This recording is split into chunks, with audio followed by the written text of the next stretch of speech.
सेठी साहब, मैं आप बिल्कुल आपने हकीकत पसंदाना रियलिज्म पर मबनी जो है आपने ये बात कही कि मगरिब के सिवा चारा नहीं है। आईएमएफ का मसला हो, एफएटीएफ का मसला मसला हो, ट्रेड हो, रेमिटेंसेस हो, बहुत सारे रीजंस हैं, मगर फिर ये क्या वजह है कि वजीर आजम साहब जो हमारे हैं वो एंटी अमेरिकनिज्म को हवा दे रहे हैं। उनके जो सपोर्टर्स हैं वो सेलिब्रेट कर रहे हैं कि उन्होंने एब्सोल्युटली नॉट, एक सहाफी को कहा और गवर्नमेंट को भी नहीं कहा, बाइडेन को।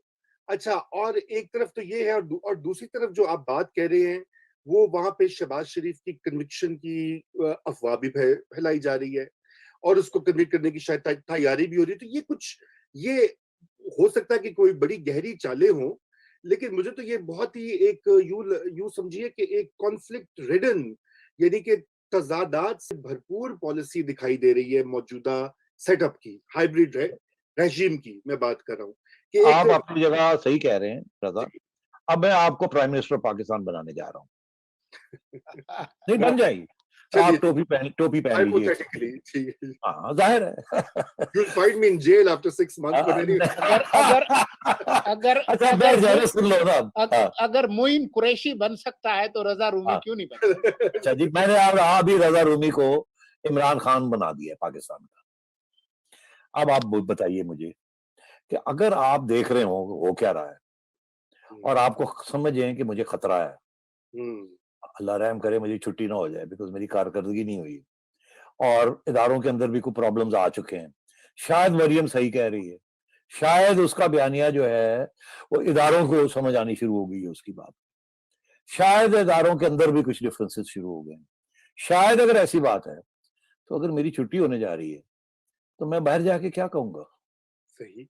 तो ऐसा बताओ ना, तुम क्या कहोगे? भाई यही बात जाके मैं कहूंगा, आंखें दिखाऊंगा, पॉपुलिज्म, हाँ, बिल्कुल तो क्या राइट कहेंगे? अप करूंगा। क्या कहेंगे? मैंने मैंने हाँ अमेरिका को कहा एब्सोल्युटली नॉट। मैंने हाँ इंडिया के साथ कहा कि जी वो जब तक हाँ 5 अगस्त से पहले की पोजीशन पे नहीं जाते हाँ तो मोदी के हाँ साथ कोई बातचीत नहीं होगी। हाँ, मैं जो है तो वो करप्शन हाँ का, जो लूट मार करने वाले उनसे कोई समझौता नहीं करूंगा। ठीक हाँ, है।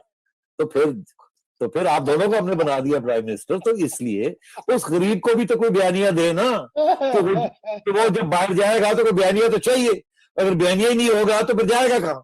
फिर लंदन चला जाना पड़ेगा। और अगर सियासत करनी है तो कोई बयानिया तो लेके जाना है ना कि मेरे साथ क्या जुल्म हुआ, मुझे क्यों निकाला।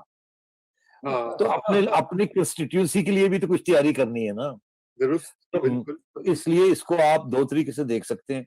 एक ये कि वो इतने पावरफुल हैं और एस्टैब्लिशमेंट उनके साथ है, और अमेरिका के भी ऐसी तैसी और इंडिया के भी ऐसी तैसी और ऑपोजिशन की भी ऐसी तैसी है जी, और इकोनॉमी तो चल रही है, वाह वाह, अब तो बस गोल्डन एज आ गई है पाकिस्तान। एक तो ये बयान है, दूसरा ये कि I am in trouble if I am kicked out, तो मैं बाहर जाके क्या कहूंगा कि मैंने क्या किया।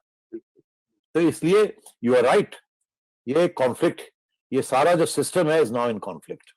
मैं इसी पे ला रहा था, देखिए तो अब मैं आप इसी से, हाँ, मैंने आपको एक्सप्लेन किया है कि आपको सिस्टम जो कॉन्फ्लिक्ट में है उसके पीछे क्या है। कभी कभी सैडी साहब आपके क्वेश्चन को धक्का देना पड़ता नहीं, कौशल को नहीं धक्का देना पड़ता। मेरा ये मतलब होता है कि आप लोग समझ ही जाएंगे, आप जान के मुझे प्रोवोक करते हैं। है। अच्छा, तो बस, तो क्विकली एक कमेंट इससे पहले कि हम आगे अफगानिस्तान के मामलात पे बढ़े, शहबाज शरीफ का आपको क्या, आपका एनालिसिस क्या कहता है? क्या शहबाज शरीफ को भी नाअहल करके तो एक ही टोकरी में, क्या ये इस्टेब्लिशमेंट के लिए एक सेफ पॉलिसी होगी कि अपनी ऑप्शंस बजाय के ज्यादा बढ़ाई जाए, उनको कम कर दिया जाए? देखिए, मुझे नहीं नजर आता कि अगले 2 महीने में, 3 महीने में फास्ट ट्रैक करके और शहबाज शरीफ साहब को कन्विक्ट किया जा सकता। और अगर कन्विक्ट भी कर देंगे तो वो अपील में चले जाएंगे और भी बहुत सी डिस्कशन हो सकती हैं। इनको फाइनली नॉकआउट करना, वो तो सुप्रीम कोर्ट तक जाना पड़ेगा।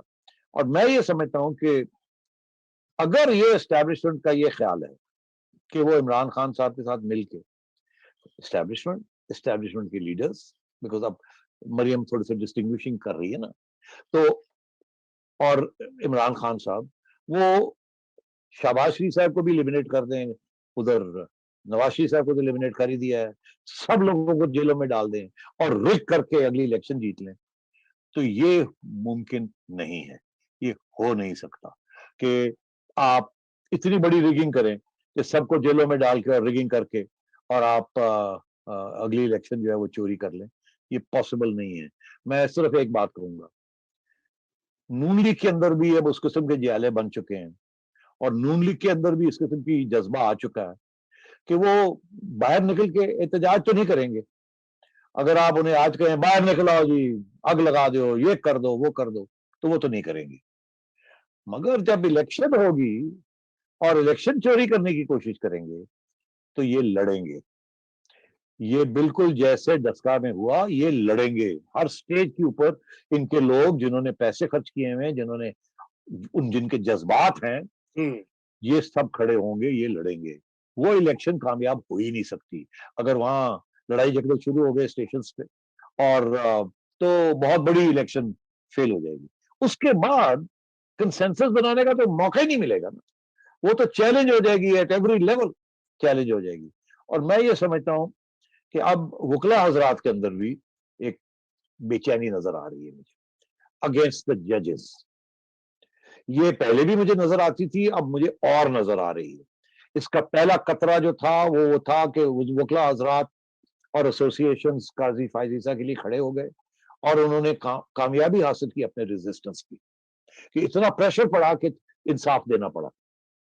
अब मुझे नजर आ रहा है कि वकला हजरात के जो लीडर्स हैं, स्पेशली वो लीडर्स जो एक जमाने में इमरान खान साहब के साथ थे, हामिद खान साहब ने 2 दिन पहले बहुत सख्ती के साथ कुछ बातें की हैं, मैं तो शायद दोहरा भी नहीं सकता।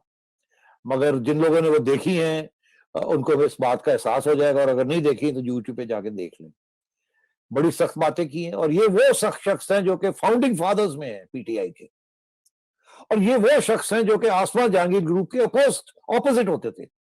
जो बातें आसमा जहांगीर ग्रुप करता था वो बातें अब हामिद खान ग्रुप करने लगा।